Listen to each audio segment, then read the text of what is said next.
The grand meeting hall on Station Harmony buzzed with voices. Representatives from 32 alien species sat around the massive circular table. The air smelled of strange scents from different worlds.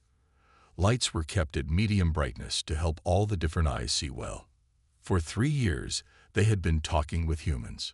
3 long years of meetings, proposals, arguments, and very little progress. Today was meeting day number 1095. John Mason sat with a straight back in his chair. His face showed no emotion as he listened to Ambassador Sklar drone on about trade routes again. John was the head of the human team. At 52 years old, his brown hair had gray streaks, and small wrinkles formed at the corners of his eyes. Next to him sat Samantha Bailey, a tall woman with short blonde hair who specialized in resource negotiations. On his other side was Gregory Phillips, a cultural expert with dark skin and a neatly trimmed beard. Frank Turner, the security specialist, sat at the end, his muscular frame making the alien design chair look too small. Ambassador Sklar was finishing his speech. His blue skin glistened under the lights, and the tentacles around his mouth moved quickly as he talked. And so the consortium believes this new proposal addresses all human concerns about the mining rights in the Orion sector. We have increased your allocation by 15%, which is most generous. John glanced at Samantha. She gave a tiny shake of her head. Ambassador Sklar spread his 4 arms wide. Surely this resolves the issue to everyone's satisfaction. John looked around the room slowly. The Vrexians sat perfectly still, their scaled bodies shimmering with colors that changed every few seconds. The Jorol representatives floated in their special tanks filled with methane gas, their eyes blinking rapidly. The insect-like Pterics clicked their mandibles in what humans had learned was a sign of impatience. None of them understood, not after 3 years. John tapped his finger on the table 3 times. This was the signal his team had agreed on. Samantha straightened in her chair. Frank closed his data tablet. Gregory removed his translation earpiece first. John stood up slowly. The movement sent a ripple of surprise through the alien delegates. Standing during talks was not common. Ladies, gentlemen, and beings of all designations, John said in a clear, calm voice. The delegation from Earth has reached a decision. The room went quiet. Even the normal background noises of breathing devices and environmental systems seemed to fade. After 3 standard solar cycles of negotiations, we have determined that continued talks are not productive. John removed his translator earpiece. The delegation from Earth hereby withdraws from these negotiations. We will be departing for our homeworld in 12 hours. The silence lasted exactly 2 seconds. Then chaos erupted. "This is highly irregular," shouted the Vrexian prime speaker, his scales flashing bright red and orange in alarm. "You cannot simply leave." The high-pitched voice of the Pterix queen cut through the noise. Her translator barely kept up with her rapid clicking. The Jorol representatives released so many anxiety pheromones that their tanks became cloudy. Ambassador Sklar rushed toward the human delegation, all 4 arms extended in a pleading gesture. "Chief Negotiator Mason, please, whatever your concerns, we can address them. The consortium is willing to increase your mining rights by another 5%. John simply nodded to his team. Samantha gathered her data tablet. Gregory stood and straightened his jacket. Frank moved slightly ahead, creating a path toward the exit. "John, wait." Ambassador Sklar rarely used human first names. The desperation in his voice was clear even without a translator. "What do you want? Tell us what you want." John paused at the door and looked back at the scene of confusion. "What we've always wanted, Ambassador. Respect for our sovereignty. Recognition of our right to remain different. You spent 3 years trying to make us fit your system instead of adapting your system to include us." The human delegation walked out, the doors sliding shut behind them. In the hallway, Samantha whispered, "Do you think they'll finally take us seriously now?" John kept walking, his pace steady and unhurried. They never understood what they were dealing with. Now they'll learn. Frank checked his watch. 12 hours until departure. Want to bet how many emergency messages we get before we reach the ship? At least 50, Gregory said with a small smile. They don't get it, John said as they entered the elevator. Humans don't bluff. When we walk away, we mean it. As the elevator doors close, the sound of panicked alien voices echoed down the corridor. The first ripples of fear were already spreading through station harmony. By tomorrow, the entire galaxy would know. The humans had quit the talks. News of the humans' departure spread faster than light across the galaxy. Within hours, every major world received the shocking information. Earth had walked away from the negotiation table. On 17 planets, market trading systems crashed as investors rushed to sell shares in companies that dealt with human technology. The small praxi species, living on 3 planets near human space, immediately called for emergency protection, fearing they would be caught in whatever came next. The powerful Drull Imperium moved its border fleets to high alert, their warships positioning themselves just outside the treaty-defined neutral zones. On the consortium capital world of Nexus Prime, the enormous governmental complex buzzed with urgent activity. Officials rushed through hallways, emergency meetings filled every chamber, and information networks struggled under the weight of panicked messages. In the middle of this storm stood a calm center, the Earth Embassy, a modest building of glass and stone that reflected human architectural styles.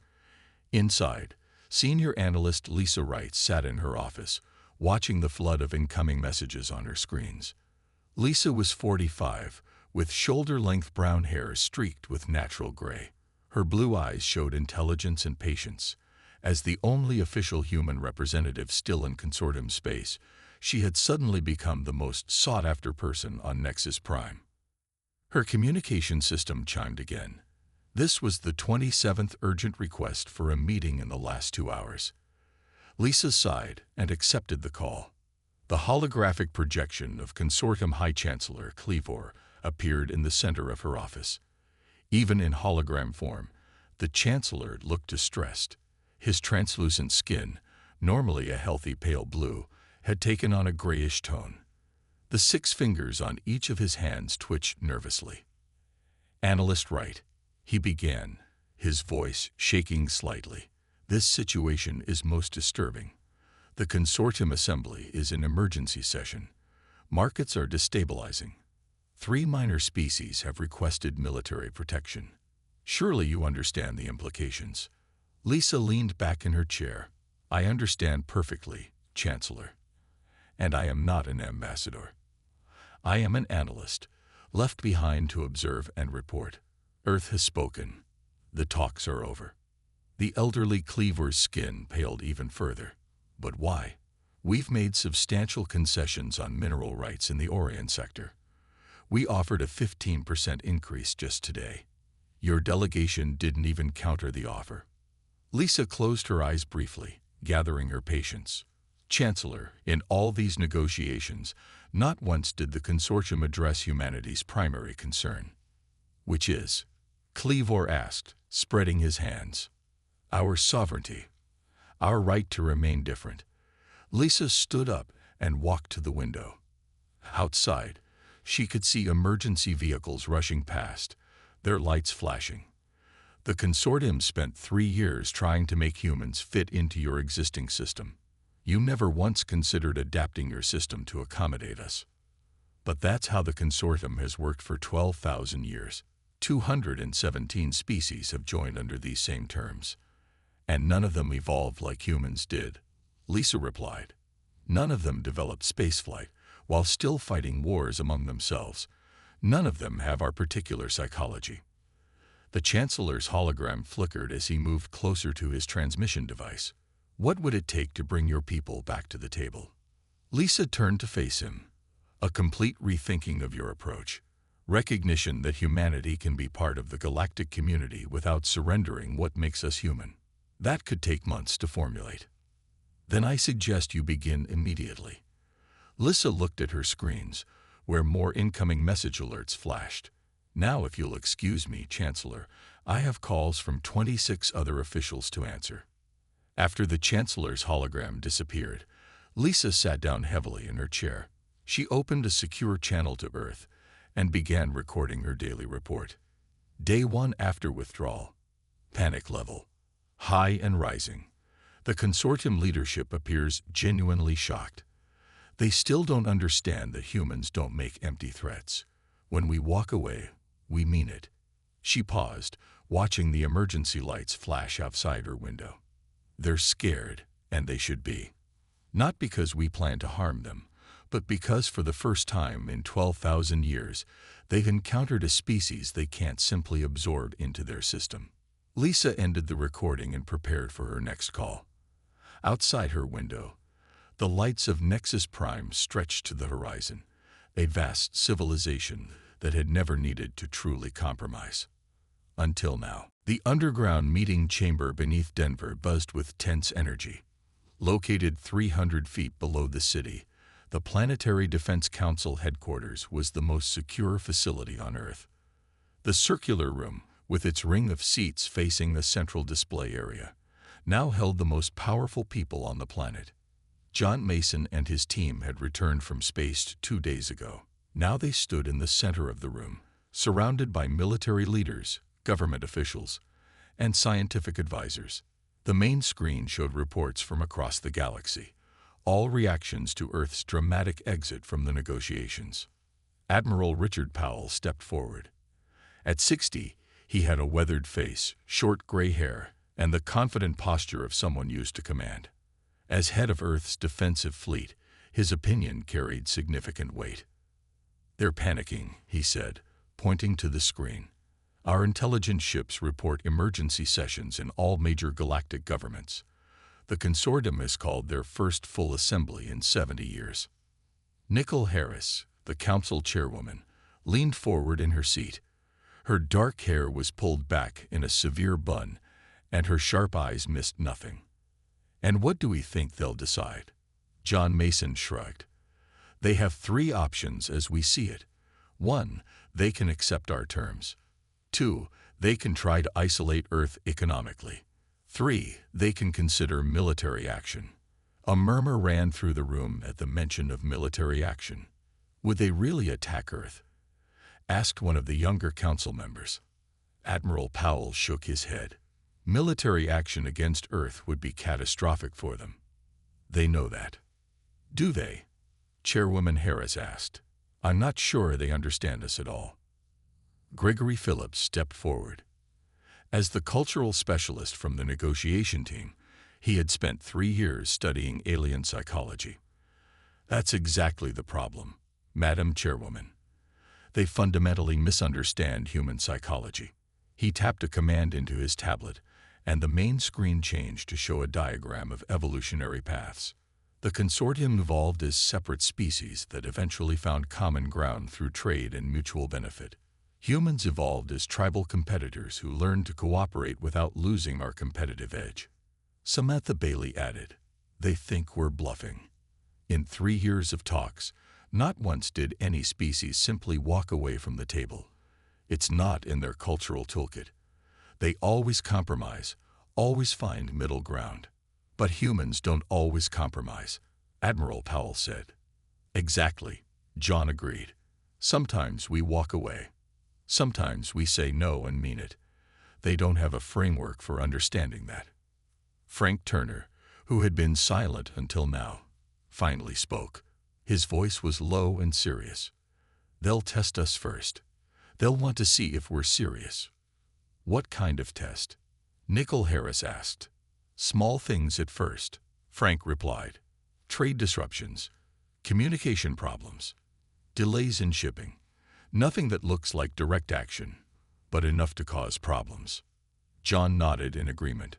"Frank's right. They'll probe for weakness, see if economic pressure brings us back to the table." "And if it doesn't?"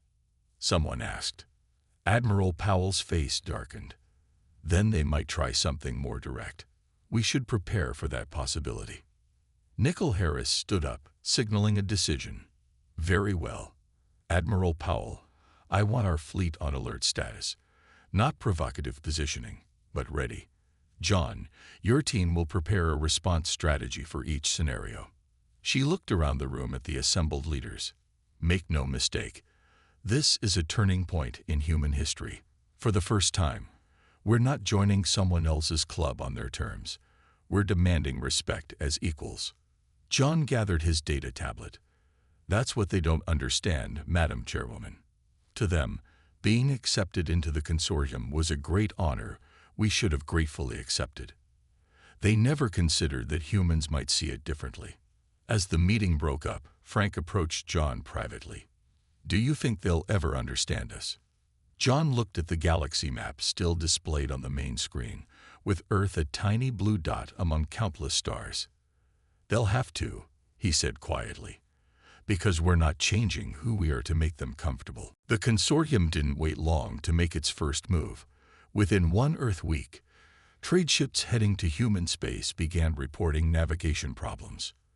Their jump drives would mysteriously fail just before entering the solar system, forcing them to use slower-than-light travel for the final approach.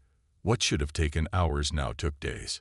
3 research stations at the edge of human space suddenly lost their communication links with the wider galaxy network. The scientists stationed there could only send messages to Earth, not to any other worlds. These problems appeared random and technical in nature. No official statement came from the consortium. Just unfortunate incidents that only seemed to affect those doing business with humans. Lisa Wright's office on Nexus Prime had become her home. She rarely left the embassy building now. Her job as observer kept her busy every hour of the day. On her desk, 3 screens tracked different information sources. One showed trade reports, one displayed diplomatic messages, and one monitored Earth's secure channel. Lisa carefully documented each incident that affected human interests. The pattern was clear to her trained eye. This was the first phase of pressure, not an attack, but a message: return to the table or face isolation. A soft chime announced a visitor. Lisa checked the security display and raised an eyebrow in surprise. The consortium's diplomatic undersecretary was requesting entrance. This was unexpected. Allow entry, she told the security system. The door slid open to reveal Undersecretary Fisk, a reptilian saurian with green scales and vertical slit golden eyes. He stood 7 feet tall but moved with surprising grace as he entered Lisa's office. Analyst Wright, he said, his translator converting his hissing speech to smooth English. Thank you for seeing me without an appointment. Lisa gestured to a chair designed to accommodate non-human body types. How can I help you, Undersecretary? Fisk settled his long frame into the chair. I come to express the consortium's concerns about the technical difficulties some ships have been experiencing near your system. We wish to offer technical assistance. Lisa smiled slightly. She appreciated the game being played. Fisk was offering a way for Earth to back down without losing face. Technical problems could be fixed. No one needed to mention politics. That's very kind, she replied, opening a drawer in her desk. As it happens, we've been working on some technical solutions ourselves. She removed a small crystal data storage device and slid it across the desk. This contains specifications for our new Hyperion-class defensive platforms. 6 were deployed throughout our system yesterday. The technical diagrams are a courtesy. The Undersecretary's scaled hand trembled slightly as he took the crystal. This is most irregular, Analyst Wright. So is the sudden spatial distortion affecting trade routes to Earth, Lisa replied calmly. Perhaps your engineers could consult these specifications. They might find them educational. Fisk's tongue flicked out nervously. These platforms, they are defensive in nature. Primarily, Lisa answered, though they do have remarkable abilities to stabilize spatial fields around them. Jump drives seem to work perfectly fine when in their vicinity. The unspoken message was clear. Earth knew exactly what the consortium was doing and had already taken countermeasures. I will ensure our technical teams review this information, Fisk said, standing up. His formal politeness couldn't hide his unease. After the Undersecretary left, Lisa turned to her secure communication terminal. She encrypted a message to Earth. Phase 1 response received as predicted. Subtle trade and communication disruptions targeting human interests. I delivered our prepared response. Undersecretary Fisk accepted the Hyperion platform data with visible concern. Recommend activation of Project Lighthouse as planned. They need to understand we anticipated their playbook. Lisa looked out her window at the gleaming spires of Nexus Prime. The consortium had existed for 12,000 years, bringing hundreds of species into its fold. It had never faced a species that refused to play by its rules. They still think this is a negotiation tactic, she murmured to herself. They don't realize it's a declaration of independence. On Nexus Prime, the great assembly hall of the consortium had never been so full. Representatives from over 200 worlds packed the massive dome-shaped room. The air filtering systems worked overtime to handle the different breathing needs of so many species. For 3 straight days, the emergency session had continued without break. Sleep cycles were ignored. Tempers grew short. Fear hung in the air like a fog. High Chancellor Cleavor stood on the central platform, his normally neat appearance now disheveled from days without rest. His translucent skin had taken on a sickly gray color. As the oldest living member of the consortium leadership, he had seen many crises, but none like this. Order, please, he called, raising all 6 of his hands. We must maintain order if we are to find a solution to the human problem. The assembly slowly quieted. The chamber had divided into clear factions over the past days. On one side sat the militarists, mostly older species who remembered ancient conflicts.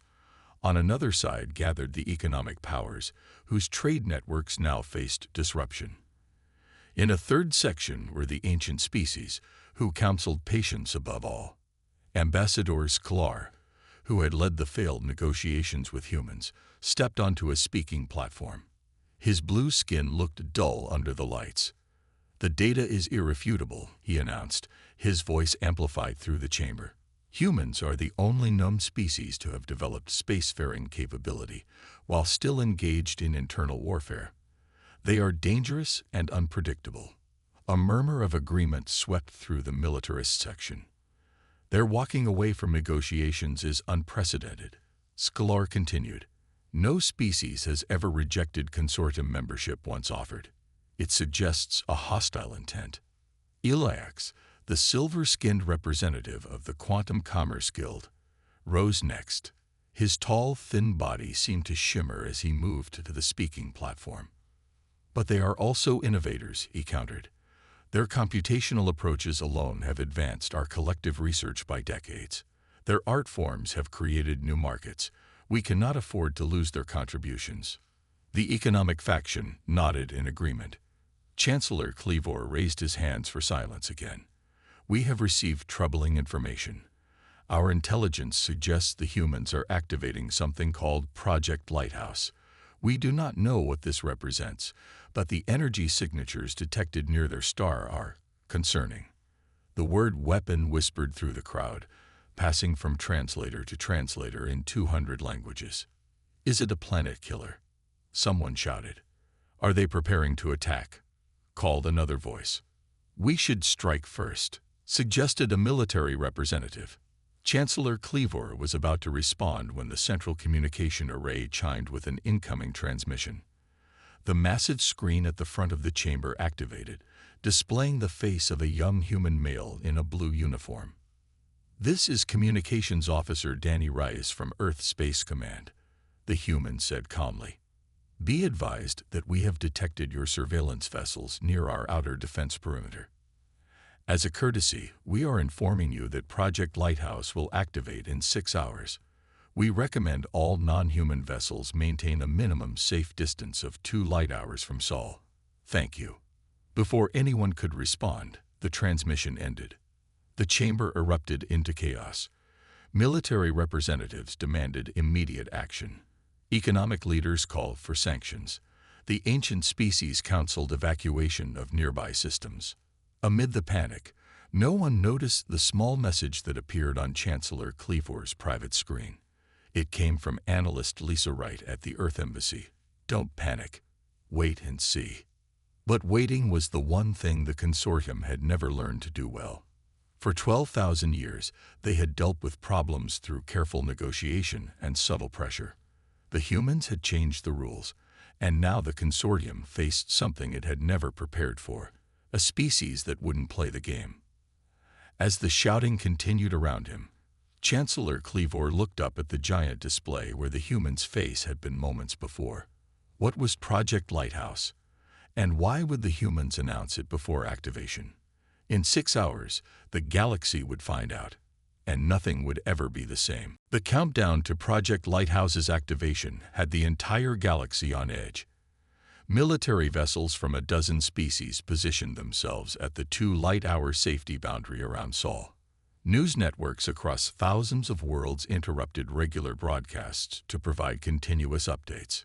Many expected a weapon. Others predicted a shield that would cut Earth off from the galaxy.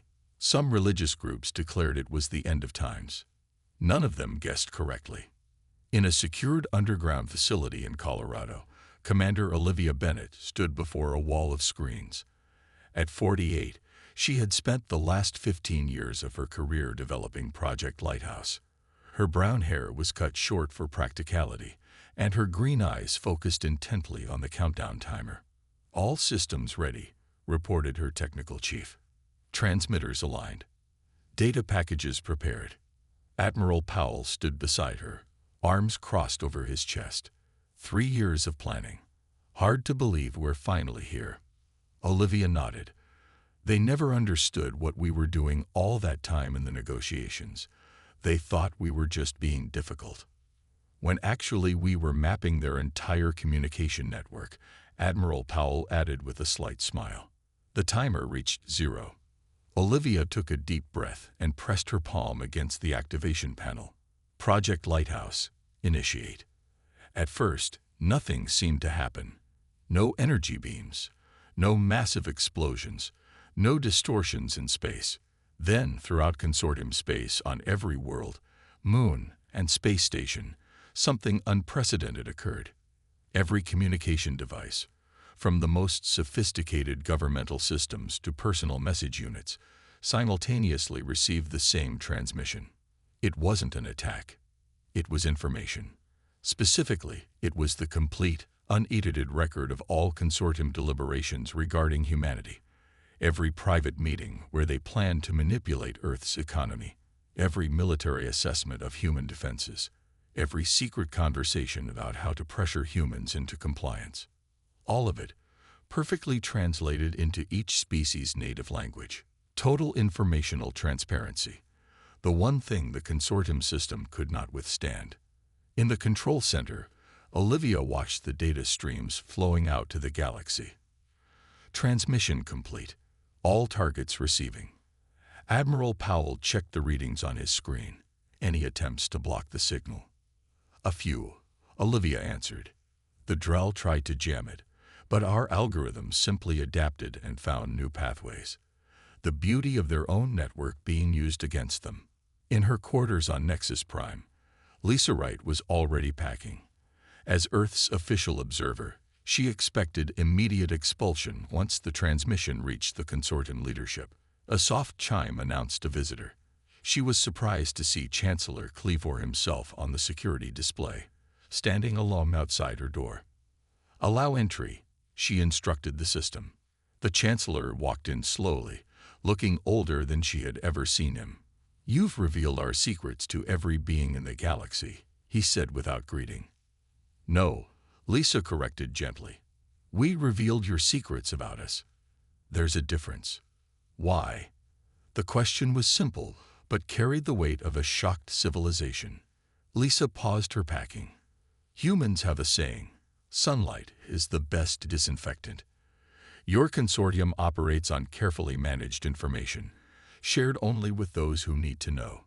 We decided to change the rules." Cleavor's ancient eyes studied her.